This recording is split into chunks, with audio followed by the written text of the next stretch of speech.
Before I get going, I just want to thank everyone for being out here today. Thank you so much.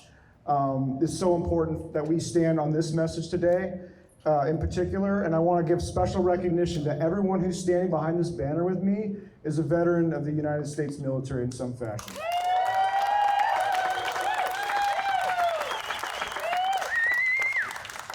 My name is Mitch Green. I'm a Portland City Councilor for District 4, and I'm a veteran. I've been an anti-war veteran activist for a long time. And one of the phrases that we keep close to our chest is this: the war always comes home. You see, this moment that we're in Portland cannot be separated from the broader historical context of the militarization that we are embedded in. For my entire adult life, I have witnessed the federal government pour trillions of dollars into a machine that is capable of waging war on a global scale. Instead of building housing, a modern energy grid, high-speed rail, universal health care, world-class free education, and so much more, we've built bombs, we've built guns, ships, fighter planes, and drones. So that way we can fight a war anywhere, at any time, and now that war has come home. Like so many Portlanders, I'm angry, I'm frustrated and appalled at the willingness of this administration to turn the military against us, against American cities who refuse to submit to his overtly racist and dehumanizing program of mass deportation. It doesn't matter that we have done so peacefully and within the bounds of our constitutionally protected rights. The very exercise of those rights is an affront to this lunatic degenerate who occupies the White House and has elevated people like Stephen Miller and Pete Hegseth into positions of considerable power. Shame. This is a serious threat, and we must treat it with the urgency it deserves. Folks, the stakes are really high right now. I'm not going to sugarcoat it. Our democracy is on the line. It has never been more important to use your voice to speak out against the actions of this federal administration. And veterans, you have a special voice. We can lead an important part of what must be a mass mobilization. To those still serving, when you signed your oath of enlistment, you swore to support and defend the Constitution of the United States against all enemies, foreign and domestic. But the highest commitment in that oath is a commitment to support the Constitution, not necessarily to obey unconditionally the orders of the president or your chain of command, especially when you feel that you have a moral obligation to refuse. Make no mistakes, there are risks. I do not want to pretend that there are no risks. When you refuse an order, you are placing yourself, your reputation, your career, your military benefits at risk.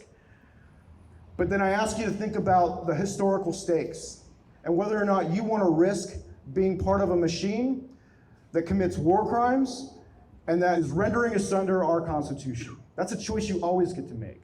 And if you make that choice, you're not alone. Look at all these vets behind me. Say no to this deployment in Portland. Say no to shipping munitions to Gaza. That's right. Say no. Portland will not bend to Trumpism. They win when we shrink back and allow this escalation to go unchallenged. We are powerful together. And to my veterans in tow today, thank you once again for your service. Thank you, Councilor Green. Up next, we have Mike. Thank you. Well, it's an honor to stand here next to Councilmember Green, all of you, the amazing group of veterans who came out behind me. My name is Mike Presner. I was a non-commissioned officer in the active duty U.S. Army, and I served 12 months in the invasion of Iraq. I came here because I knew this is where I wanted my children to grow up. And Portlanders know that Trump's characterization of this city as a hellscape, as lawless, as a war zone are lies. But they are lies with a purpose. His depiction of Portland is a fantasy that lives in the minds of a minority of the right wing in this country. People who have never been here, people who spend a lot of time online, too much time online probably. The reason Trump is relying so much on throwing this red meat to this minority base, this small sector of the population, saying he's going to send soldiers to the war zone of Portland, is because he knows his administration has failed to address the conditions of working class people in this country. That's right. He knows he's losing support because of that. That's right. He also knows that he is embroiled in perhaps the most explosive political scandal in American history, his close association with the most notorious pedophile and child sex trafficker in the world, and his cabinet's clear efforts to cover it up. They have been desperate to do whatever they can to suck up media attention so that stays out of the headlines. Now, it would be bad enough if this deployment was simply a media distraction, but it is so much more. These operations, the one in Chicago, and so many more, are antithetical to any of the constitutional rights and protections we are taught our entire lives this system, and especially our military, exists to defend. When Trump talks about using the military to fight the quote-unquote enemy within, this is who he is talking about. He is talking about everyone that he sees standing up here. He's talking about everyone in the crowd that came to hear us. He's talking about anyone in our community who wants to exercise their rights to oppose his agenda. And as a veteran of the Iraq War, and having had to spend 2 decades reflecting every day on that experience, I am compelled to tell young soldiers today that just because an order is considered lawful does not mean it is right. When something is not right, you have to take a stand. Hello, my name is Chris. I'm a 6-year Army infantry veteran, and I'm with About Face Veterans Against the War. When you're sold the idea of the military, you're told about the glory of duty to your country, the honor of service, the financial benefits of being able to go to college without being burdened by debt for decades. The reality is far different. While you're sold glory and honor, safety and security, service members are frequently commanded to do things that go against their morals and against the law. Every person that's forced to do something that doesn't align with their morals and values is injured. Moral injury runs rampant in the US military. That's why one of the leading causes of death for service members and veterans is suicide. About 18 veterans kill themselves every day. There is no honor or glory in repressing people across the globe, and there's no honor or glory in repressing them at home. What we're witnessing today is an unconstitutional and undemocratic trampling of our rights. Our primary right in this country is the freedom of speech. That's why it was the First Amendment to the Constitution. The people rightfully protesting ICE and their masked kidnappers have every right to speak their mind. Repression of peaceful protest is a crime.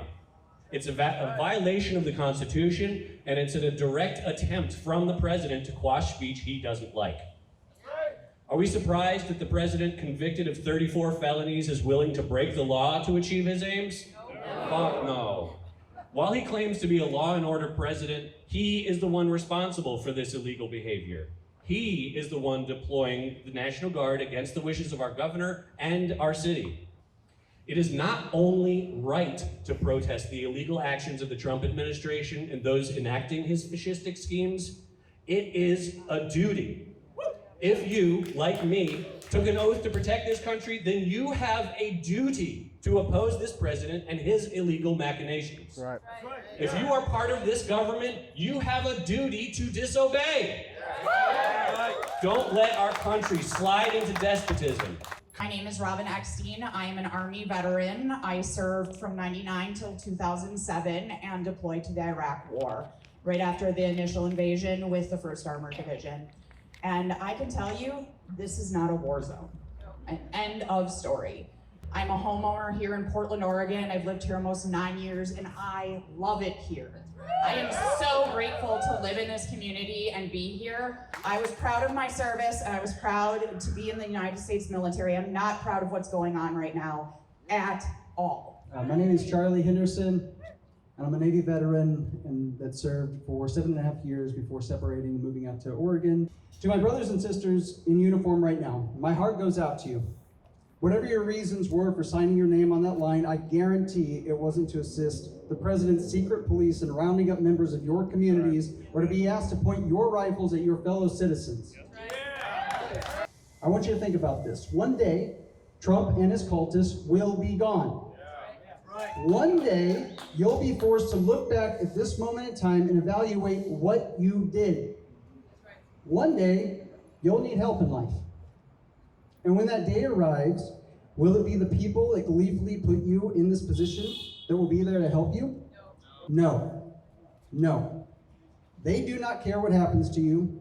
They don't care if your faces are all over the internet. They don't care if your relationships are ruined. They don't care if this is tearing you up. They don't care if deploying you onto the streets of the United States to stick guns in the faces of anyone that would dare speak out against the regime leaves you scarred.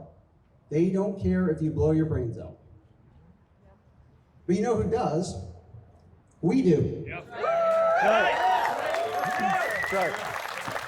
This community does. Yep. And so if you're forced to walk around Portland or other big cities and you see for yourself that they aren't these war-ravaged hellholes that Trump and Hegseth are lying to you about, please remember this. At the end of the day, when you finally take that uniform off, it's not the cowards that don't give a shit if you live or die, Whiskey Pete, or Epstein's BFF that will be there waiting for you. It will be us. It will be your community. That's right. Thank you.